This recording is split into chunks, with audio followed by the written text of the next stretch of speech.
નમસ્કાર વિદ્યાર્થી મિત્રો, માઇક્રો ઇકોનોમિક્સ ઓનલાઈન લેક્ચર શ્રેણીમાં આપનું હાર્દિક સ્વાગત છે. આજનો આપણો ટોપિક તટસ્થ વક્ર વિશ્લેષણ દ્વારા ગ્રાહકની સમતુલા, આ મુદ્દા પર આપણે ચર્ચા કરવાના છીએ. અગાઉના જે લેક્ચર જોઈ ગયા આપણે તેમાં તટસ્થ વક્ર, અર્થ, લક્ષણો, કિંમત રેખા અને સીમાંત અવેજીનો દર અને ગ્રાહકનો નકશો, આ બધા મુદ્દા ઉપર ચર્ચા કરી ગયા. આજે તેમાંથી એક નવો ટોપિક એટલે તટસ્થ વક્ર વિશ્લેષણ દ્વારા ગ્રાહકની સમતુલા, જેના ઉપર આપણે ચર્ચા કરવાના છીએ. તો ગ્રાહકની સમતુલાનો અર્થ, ગ્રાહકની સમતુલા એટલે શું? ગ્રાહકની સમતુલા એટલે એવી સ્થિતિ કે જે પ્રાપ્ત કર્યા પછી ગ્રાહક પોતાની ખરીદીમાં વધારો કરતો નથી અને સમતુલાની સ્થિતિએ તે મહત્તમ સંતોષ મેળવે છે. બરાબર, સમતુલાની સ્થિતિએ પહોંચી ગયા પછી ગ્રાહક પોતાની ખરીદીમાં ફેરફાર કરતો નથી અને જ્યારે ગ્રાહક સમતુલાની સ્થિતિએ હોય છે ત્યારે તેને મહત્તમ સંતોષ પ્રાપ્ત થાય છે. આ થઈ ગ્રાહકની સમતુલા. પ્રોફેસર હિક્સ અને સ્લટસ્કીએ તટસ્થ વક્ર વિશ્લેષણ દ્વારા જ્યારે ગ્રાહકની સમતુલા ચકાસવાનો પ્રયત્ન કરેલો છે ત્યારે તેમણે અહીં બે સાધનોનો ઉપયોગ કરેલો છે, જેમાંનું એક એટલે ગ્રાહકના તટસ્થ વક્રનો નકશો અને બીજું કિંમત રેખા, કે જેના દ્વારા ગ્રાહક સમક્ષ રહેલી ખરીદીની વિવિધ તકોનો ખ્યાલ આવે છે. બરાબર, તો આ બંને જે સાધનો છે, ગ્રાહકના તટસ્થ વક્રનો નકશો અને કિંમત રેખા, એ બંને સાધનોનો આપણે અગાઉના લેક્ચરમાં વિગતવાર અભ્યાસ કરી ચૂક્યા છીએ. એ બંને સાધનો દ્વારા આપણે અહીં ગ્રાહકની સમતુલાની જે સ્થિતિ છે એનો અભ્યાસ કરવાનો છે. તો આ ખ્યાલ જે છે એ પ્રોફેસર હિક્સ અને સ્લટસ્કીએ આપેલો છે. હવે અહીં આપણે સિદ્ધાંતમાં આગળ જઈએ એ પહેલા સિદ્ધાંતની કેટલીક ધારણાઓ છે, એ ધારણાઓનો અભ્યાસ કરી લઈએ. પહેલી ધારણા, ગ્રાહક બુદ્ધિપૂર્વક વર્તે છે. મીન્સ કે ગ્રાહક એવી રીતે ખરીદી કરે કે જેનાથી તેને મહત્તમ સંતોષ પ્રાપ્ત થાય.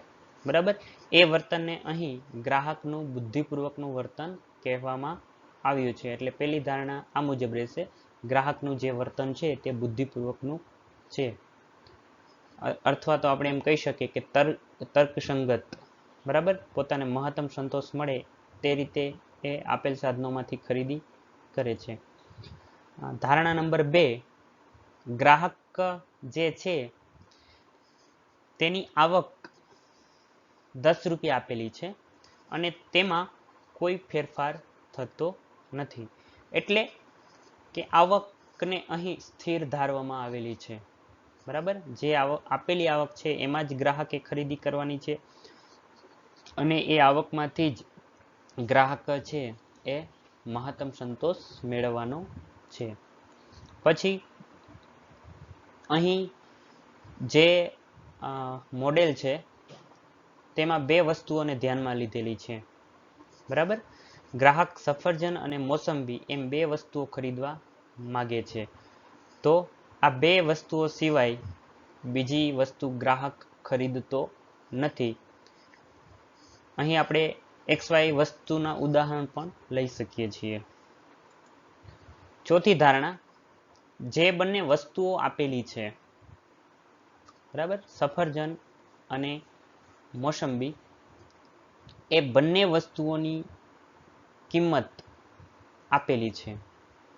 સફરજનની કિંમત એકમ દીઠ ₹2 અને મોસંબીની કિંમત એકમ દીઠ ₹1 આપેલી છે. આ જે કિંમત આપેલી છે તેને પણ યથાવત એટલે કે સ્થિર ધારી લેવામાં આવેલ છે, એમાં પણ કોઈ પરિવર્તન થતું નથી. ત્યારબાદ જે બંને વસ્તુઓ છે એ વિભાજ્ય છે, એટલે કે બંને વસ્તુઓ છે તેને નાના નાના ભાગોમાં ખરીદી શકાય છે. હવે આ જે ધારણા છે એ કિંમત રેખા અને સમતૃપ્તિ રેખા, બરાબર, એટલે કે તટસ્થ વક્ર ખાંચા વગરનો હોય, ખાંચા વગરનો રહે તે માટે જરૂરી છે. બરાબર, જે પ્રમાણે ગ્રાહકને વસ્તુની જરૂરિયાત ઉદ્ભવે છે તે પ્રમાણે એ વસ્તુ ખરીદે છે. તો અહીં બંને વસ્તુઓ છે એ વિભાજ્ય છે. ગ્રાહક છે એના નાના નાના ભાગોમાં ખરીદી કરી શકે છે. તેના કારણે શું થાય છે કે જે તટસ્થ વક્ર છે તે અને કિંમત રેખા બંનેમાં ખાંચો ઉદ્ભવે નહીં, એ માટે આ ધારણા કરવી જરૂરી છે અહીં. બરાબર, ત્યારબાદ અહીં કિંમત રેખા આપેલી છે. બરાબર, આપણે જે અગાઉ ના લેક્ચરમાં અભ્યાસ કરી ગયા છીએ કિંમત રેખાનો, તો અહીં કિંમત રેખા આપેલી છે, મતલબ કે ગ્રાહક જે છે એની આવક અને બંને વસ્તુઓની કિંમત આપેલી છે. કિંમત રેખા આપેલી છે એ ધારણા મુજબ ગ્રાહકને જે બે વસ્તુ ખરીદવાની છે તેની કિંમત અને ગ્રાહકની આવક. તો આપણે ધારણા નંબર જે 2 છે, ગ્રાહકની આવક 10 રૂપિયા છે, અને ચોથી ધારણા ગ્રાહક જે વસ્તુ ખરીદે છે તેની કિંમત ₹2 અને મોસંબી તેની કિંમત ₹1. આમ સફરજન અને મોસંબીની કિંમત આપેલી છે અને ગ્રાહકની આવક આપેલી છે, એટલે કિંમત રેખા આપેલી છે. અને ત્યારબાદ 7મી ધારણા, તો તટસ્થ વક્રનો નકશો આપેલો છે, મતલબ કે ગ્રાહકની પસંદગી આપેલી છે. બરાબર, એમાં પણ કોઈ પણ પ્રકારનો ફેરફાર થતો નથી. તટસ્થ વક્રનો નકશો એટલે તટસ્થ વક્રનો જે સમૂહ છે, ગ્રાહક તેમાંથી પોતાની પસંદગી કરી શકે છે. તો એ અહીં આપેલો છે અને એ પસંદગીના ધોરણોમાં કોઈ ફેરફાર થતો નથી, એવી ધારણા અહીં કરવામાં આવેલી છે. તો આપણે આ ધારણાઓ જે છે, બરાબર, તટસ્થ વક્રનો નકશો આપેલો છે અને કિંમત રેખા આપેલી છે. આ સંજોગોમાં હવે આપણે અહીં ગ્રાહક બંને વસ્તુઓ કેટલી ખરીદે છે, ખરીદી કર્યા પછી તેમાં ફેરફાર કરશે કે નહીં, સમતુલા પ્રાપ્ત કરશે કે નહીં, તે આકૃતિ દ્વારા જોઈએ. તો મિત્રો, અહીં તમારી સમક્ષ ગ્રાહકની સમતુલાની એક આકૃતિ આપેલી છે. બરાબર, ગ્રાહકની સમતુલાની એક આકૃતિ આપેલી છે. એ આકૃતિની સમજૂતી દ્વારા આપણે અહીં જોઈએ કે ગ્રાહક સમતુલા પ્રાપ્ત કરશે કે કેમ. તો અહીં જે આકૃતિ આપેલી છે તેમાં ટીકે, બરાબર, એ કિંમત રેખા આપેલી છે. તો આપણે જે ધારણા જોઈએ એ પ્રમાણે કિંમત રેખા આપેલી છે. પછી તટસ્થ વક્રનો નકશો, તો અહીં IC1, IC2 અને IC3 એ રીતે જે છે એ કુલ 3 તટસ્થ રેખાઓ આપેલી છે. હવે અહીં ધારણા પ્રમાણે ગ્રાહકની આવક જે છે એ 10 રૂપિયા આવક આપેલી છે, અને એ આવક દ્વારા મોસંબી અને સફરજન ખરીદે છે. તો મોસંબીની કિંમત જે છે તે ₹1 અને સફરજનની કિંમત જે છે તે ₹2 છે. તો આ જે આવક આપેલી છે ગ્રાહકની, એના દ્વારા ગ્રાહક વધુમાં વધુ 5 સફરજન અને વધુમાં વધુ 10 મોસંબી છે એ ખરીદી શકે છે. બરાબર, તો આ રીતે ગ્રાહક અહીં ખરીદી કરે છે. હવે આપણે જોઈએ છીએ તો જે કિંમત રેખા છે, બરાબર, ટીકે કિંમત રેખા, એ 5 અને 10 એ બંનેને જોડે છે. તો મતલબ કે એ ગ્રાહક સામે કઈ કઈ તકો રહેલી છે એ તકો દર્શાવે છે. તો આપણે તટસ્થ વક્રના જે લક્ષણો જોઈ ગયા તેમાં એક લક્ષણ એવું હતું કે તટસ્થ વક્ર જેમ ઊંચો તેમ તેના પર આવેલા બિંદુઓ દ્વારા વ્યક્ત સંતોષ છે એ અથવા તો તેના જે સંયોજનો છે એ સંતોષનું પ્રમાણ જે આપે છે એ વધારે હોય છે. તો આપણે અહીં જે 3 તટસ્થ વક્ર આપેલા છે IC1, IC2 અને IC3 એ પ્રમાણે આપણે અહીં કહી શકીએ કે IC1 વક્ર છે તેના ઉપર ગ્રાહકને વધારે સંતોષ પ્રાપ્ત થાય છે. શું કામ? તો તટસ્થ વક્રના લક્ષણ મુજબ એ તટસ્થ વક્ર જે છે એ સૌથી ઉપર આવેલો છે. તો અહીંયા ગ્રાહકને જો તટસ્થ વક્ર પર રહેવાનું અથવા તો તેની પસંદગી કરવાનું થાય તો એ IC3 કરતાં IC2 ને પસંદ કરશે, IC2 કરતાં IC1 ને પસંદ કરશે. શું કામ? તો ગ્રાહક જે છે તેને IC1 પર વધારે સંતોષ મળે છે. હવે બીજું અહીં આપણે એ જોવાનું છે કે જે ટીકે કિંમત રેખા છે, બરાબર, આ જે કિંમત રેખા છે ટીકે, તેના પર 3 બિંદુઓ આવેલા છે. અહીં N, S અને M બિંદુ આવેલા છે. જ્યારે IC2 વક્ર છે એના ઉપર 2 બિંદુ આવેલા છે V અને S, બરાબર, અને IC1 પર W બિંદુ આવેલા છે.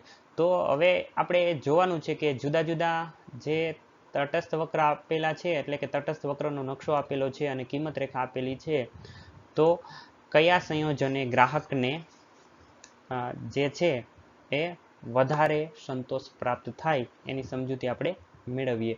તો મિત્રો અહીં પેલી જે તટસ્થ રેખા છે IC1 એના પર જે W બિંદુ આવેલું છે, બરાબર, એ બિંદુ ગ્રાહકની ખરીદ શક્તિની બહાર છે. અગાઉ આપણે કિંમત રેખામાં જોઈ ગયા, બરાબર, ત્યાં પણ આવી રીતની એક સિચ્યુએશન હતી કે કિંમત રેખાની બહાર હોય તો એ ત્યાં ગ્રાહક ખરીદી કરી શકતો નથી કારણ કે એની ખરીદ શક્તિ બહાર છે. તો W બિંદુ છે એ IC1 વક્ર પર આવેલું છે. એટલે અહીંયા એ બિંદુની એક ખાસિયત છે કે એ જે બીજા તટસ્થ વક્ર છે તેના કરતાં વધારે ઊંચે આવેલું છે, વધારે ઊંચા તટસ્થ વક્ર પર આવેલું છે. એટલે સ્વાભાવિક છે કે ત્યાં સંતોષનું પ્રમાણ વધારે હોઈ શકે. પણ અહીં તેની એક ખામી છે કે તે જે છે એ કિંમત રેખાની બહાર આવેલું છે. એટલે ગ્રાહક ત્યાં ખરીદી કરી શકતો નથી. શું કામ? કે એ બિંદુ જે છે એ ગ્રાહકની ખરીદ શક્તિની બહારનું બિંદુ છે. તો આ બિંદુએ ગ્રાહકને સમતુલા પ્રાપ્ત થશે નહીં, બરાબર, આ બિંદુએ ગ્રાહકને સમતુલા પ્રાપ્ત થતી નથી. ત્યારબાદ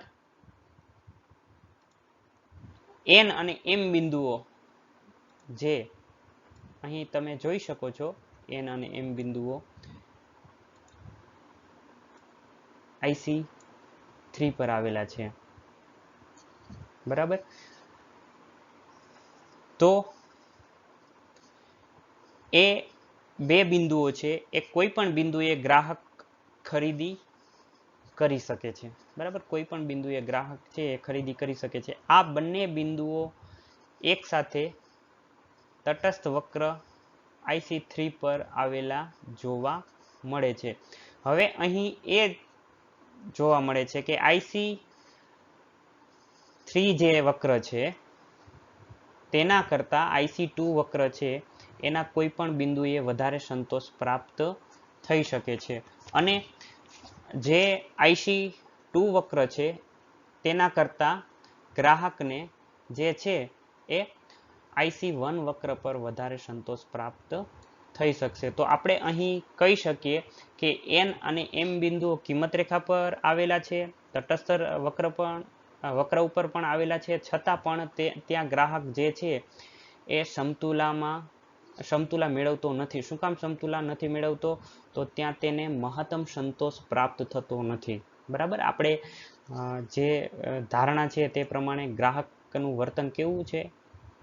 બુદ્ધિપૂર્વકનું વર્તન, મતલબ કે મહત્તમ સંતોષ પ્રાપ્ત થાય એ રીતે ગ્રાહકે ખરીદી કરવાની છે. તો આ બંને બિંદુઓ છે ત્યાં ગ્રાહકની ખરીદ શક્તિને અનુરૂપ જ છે. જે ગ્રાહકની આવક આપેલી છે એને અનુરૂપ જ છે, છતાં પણ તે ત્યાં સંતોષ નથી મેળવતો. શું કામ સંતોષ નથી મેળવતો? તો એ બિંદુઓ છે એ નીચેના તટસ્થ વક્ર ઉપર આવેલા છે. તો ગ્રાહક પાસે હજી પણ શક્યતા છે કે ગ્રાહક જે છે તે ઉપરના તટસ્થ વક્ર પર જાય અને ત્યાં સમતુલા પ્રાપ્ત કરે. તો આ રીતે એન અને એમ બિંદુ છે એ ગ્રાહક માટે નકામા થઈ જાય છે. બરાબર, કારણ કે તેનાથી ઉપર બે તટસ્થ વક્ર હજુ પણ જોવા મળે છે, IC2 અને IC1. તો ગ્રાહક પાસે ગ્રાહકની આવક જે છે એ પ્રમાણે તે ત્યાં જઈ શકે છે. તો આમ એન અને એમ બિંદુ એ ગ્રાહક સમતુલા પ્રાપ્ત કરતો નથી. હવે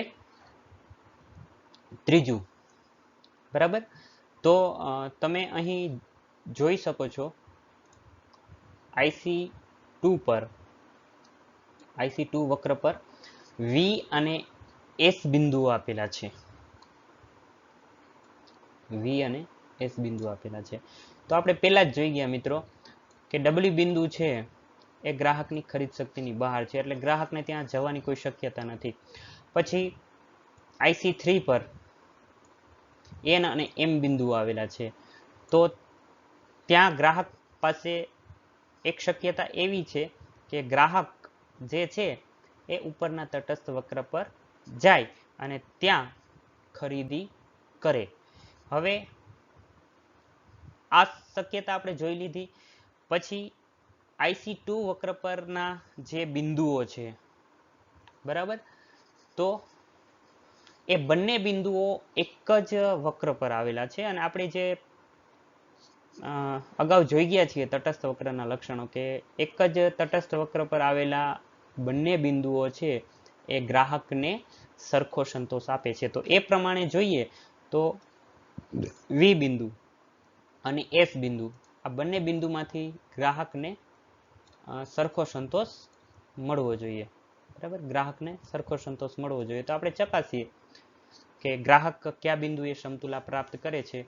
તો અહીંયા પેલું એ છે કે આ બંને બિંદુઓ જે છે V અને S એ ગ્રાહકને M અને N બિંદુ કરતા, બરાબર, વધારે સંતોષ આપે છે. M અને N બિંદુ કરતા વધારે સંતોષ આપે છે. પછી V બિંદુ જે છે IC2 પરનું એને આપણે અહીંયા ધ્યાનમાં લઈએ. બરાબર, તો ત્યાં એક બાબત એવી નજર આવે છે કે V બિંદુ ગ્રાહકની જે ખરીદ શક્તિ છે તેની બહારનું બિંદુ છે. બરાબર, જે રીતે આપણે IC1 વક્ર પરનું W બિંદુ જોઈ ગયા એ જ રીતે અહીં V બિંદુ છે એ ગ્રાહકની ખરીદ શક્તિથી બહાર આવેલું છે. એટલે સ્વાભાવિક છે કે ગ્રાહક જે છે એ ત્યાં સમતુલા પ્રાપ્ત કરતો નથી.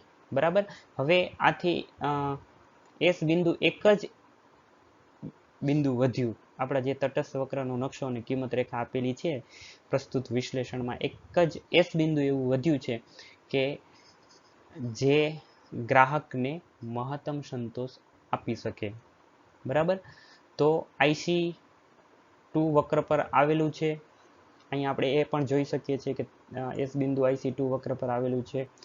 સાથે સાથે એની બીજી ખાસિયત એ છે કે તે તમે જોઈ શકો છો કે કિંમત રેખા, બરાબર, અહીં S બિંદુએ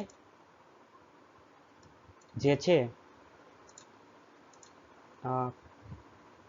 કિંમત રેખા અને IC2 તટસ્થ વક્ર એ બંને સરખા થાય છે. મીન્સ બંને એકબીજાને સ્પર્શ કરે છે. બરાબર, તો કિંમત રેખા પર આવેલું છે એટલે ગ્રાહકની ખરીદ શક્તિની જે મર્યાદા છે એના અંતર્ગત આવે છે કે ગ્રાહક કિંમત રેખા પરના કોઈ પણ બિંદુએ ખરીદી કરી શકે છે. તો એ સાબિત થઈ જાય છે. પછી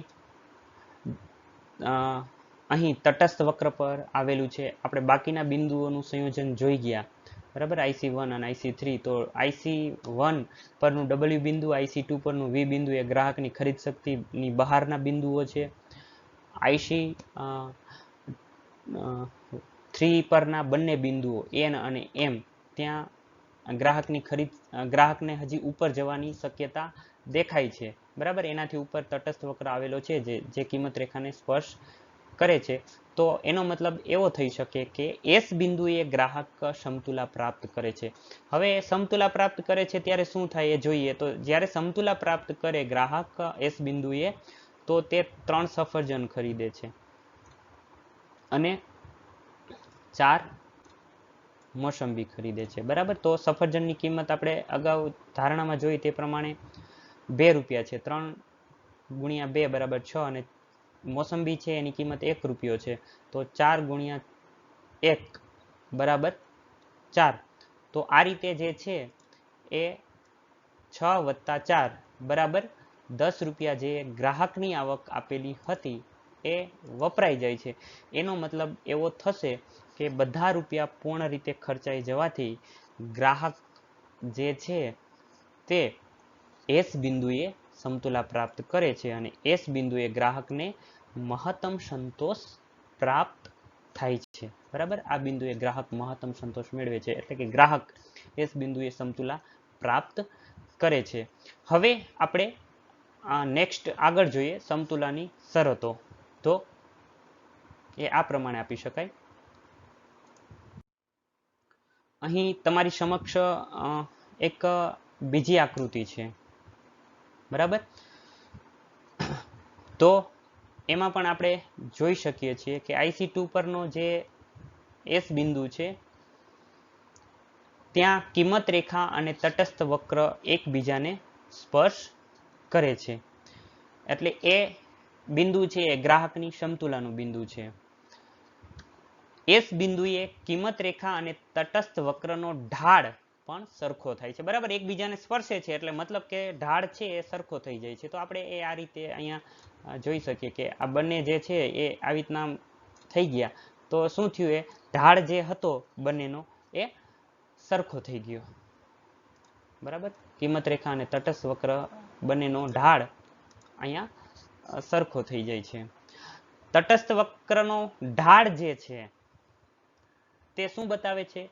તો એ સીમાંત અવેજીના દરને બતાવે છે. આપણે જે સીમાંત અવેજીનો દર જોઈ ગયા તે પ્રમાણે તટસ્થ વક્રનો ઢાળ છે એ સીમાંત અવેજીના દરને બતાવે છે અને કિંમત રેખાનો ઢાળ છે બરાબર તે બે વસ્તુઓ જે આપેલી છે સફરજન અને મોસંબી તેની બંનેની કિંમતના ગુણોત્તરનું પ્રમાણ રજૂ કરે છે. તો અહીંયા એ પ્રમાણ આપણે જાણી શકીએ છીએ કે 3 + 4 એ બંનેના ગુણોત્તરનું પ્રમાણ બરાબર, એટલે કે 10 રૂપિયા ગ્રાહક છે તેના વપરાઈ જાય છે. તો આપણે અહીં જે સમતુલાની શરત છે એ પ્રમાણે આપી શકીએ કે સીમાંત અવેજીનો દર અને બંને વસ્તુઓની કિંમતોનું ગુણોત્તરનું પ્રમાણ એ બંને સરખા થાય ત્યાં ગ્રાહક સમતુલા પ્રાપ્ત કરે છે. બરાબર, સીમાંત અવેજીનો દર અને જે બંને વસ્તુઓની કિંમતનો ગુણોત્તર છે એ બંને જ્યાં સરખા થાય ત્યાં ગ્રાહક સમતુલા પ્રાપ્ત કરે છે. તો એ જે છે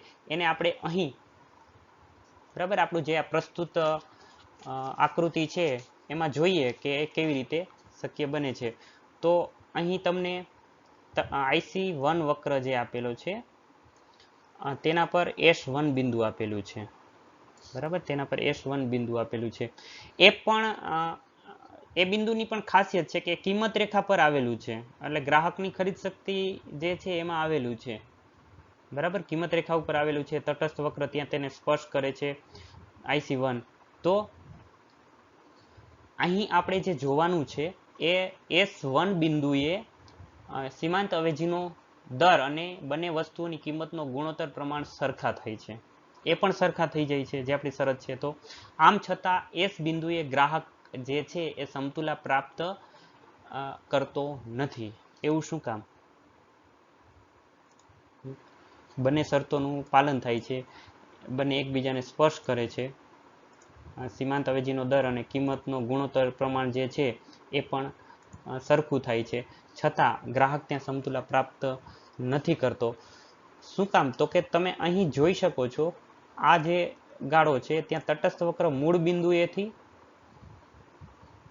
બહિર્ગોળ છે, બરાબર. આપણે જે તટસ્થ વક્રનું લક્ષણ જોઈ ગયા એ પ્રમાણે તટસ્થ વક્ર છે એ બાહ્ય ગોળ હોવો જોઈએ, એટલે કે સીમાંત અવેજીનો દર ઘટતો હોવો જોઈએ. જો અહીંયા તમે જોશો તો ધ્યાન આવશે કે તટસ્થ વક્ર છે એ અંતરગોળ દેખાશે. આ બિંદુએથી આપણે મૂળ બિંદુએથી જોઈ તો તટસ્થ વક્ર છે એ આંતરગોળ દેખાશે. એટલે મતલબ એવો થાય આંતરગોળ હોય તો કે સીમાંત અવેજીનો દર વધે છે. આપણે તટસ્થ વક્રના લક્ષણમાં સાબિત કરી અને જોઈ ચૂક્યા છીએ. તો સીમાંત અવેજીનો દર વધતો જાય છે. આથી ગ્રાહક છે એ મોસંબીના વધુને વધુ એકમ મેળવવા માટે સફરજનના વધુને વધુ એકમનો ત્યાગ કરતો જાય છે, બરાબર. આવું બની શકે જો સીમાંત અવેજીનો દર વધતો હોય તો. એટલે એનો મતલબ એવો થયો કે બધી શરતો છે એ એસ બિંદુએ જ સંતોષાય છે, બરાબર. S1 બિંદુ કિંમત રેખા અને IC1 વક્ર પર આવેલું હોવા છતાં, ત્યાં બંનેનો ઢાળ સરખો થતો હોવા છતાં ગ્રાહક ત્યાં સમતુલા મેળવી શકશે નહીં. શું કામ? કે ત્યાં તટસ્થ વક્રનો ઢાળ જે બાહ્ય ગોળ હોવો જોઈએ તે અંતરગોળ થઈ જાય છે. તો આમ આપણે કહી શકીએ છીએ કે ગ્રાહક જે છે એ એસ બિંદુએ સમતુલા પ્રાપ્ત કરે છે, બરાબર. આ બીજી શક્યતા જે આપણે જોઈ તે ગ્રાહક એસ બિંદુએ સમતુલા પ્રાપ્ત કરશે. તો અહીં આપણે બે શરતો ધ્યાનમાં આવે છે, બરાબર. અહીં આપણે આ વિશ્લેષણ જોયું એમાં બે શરતો ધ્યાનમાં આવે છે કે તટસ્થ વક્ર બાહ્ય ગોળ હોવો જોઈએ, એટલે કે સીમાંત અવેજીનો દર એ ઘટતો જતો હોવો જોઈએ. પહેલી શરત આપણે પહેલી આકૃતિમાં જોઈ ગયા. બીજી શરત છે એ આ આકૃતિમાં જોઈએ તો આ પ્રમાણે છે આપણે ગ્રાહકની સમતુલાની શરતો આપી શકીએ, બરાબર. આ પ્રમાણે આપણે ગ્રાહકની સમતુલાની શરતો આપી શકીએ છીએ.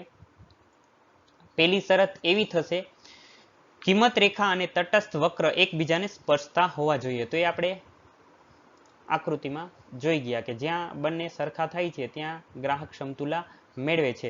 એટલે બંને વસ્તુઓની કિંમતનો ગુણોત્તર પ્રમાણ અને સીમાંત જે કિંમત રેખા છે, બરાબર, એ બંને વસ્તુઓનો કિંમતનો ગુણોત્તર પ્રમાણ બતાવે છે. તટસ્થ વક્ર જે છે એ સીમાંત અવેજીનો દર બતાવે છે. તો આ બંને જે છે એ ત્યાં બંનેનો ઢાળ સરખો થવો જોઈએ, કિંમત રેખા અને તટસ્થ વક્રનો. બીજી શરત આપણે એ પ્રમાણે આપી શકીએ કે તટસ્થ વક્ર છે એ મૂળ બિંદુએથી બાહ્ય ગોળ હોવો જોઈએ. જ્યાં ગ્રાહક સમતુલા પ્રાપ્ત કરે ત્યાં તટસ્થ વક્ર મૂળ બિંદુએથી બાહ્ય ગોળ હોવો જોઈએ. તો શું થશે? એટલે સીમાંત અવેજીનો દર ઘટતો જતો હોવો જોઈએ. જ્યારે સીમાંત અવેજીનો દર ઘટે, બરાબર, મતલબ કે એક વસ્તુ મેળવવા માટે તેની પાસે રહેલી જે વસ્તુ છે એના ત્યાગનું પ્રમાણ ઉત્તરોત્તર ઘટતું જતું હોવું જોઈએ.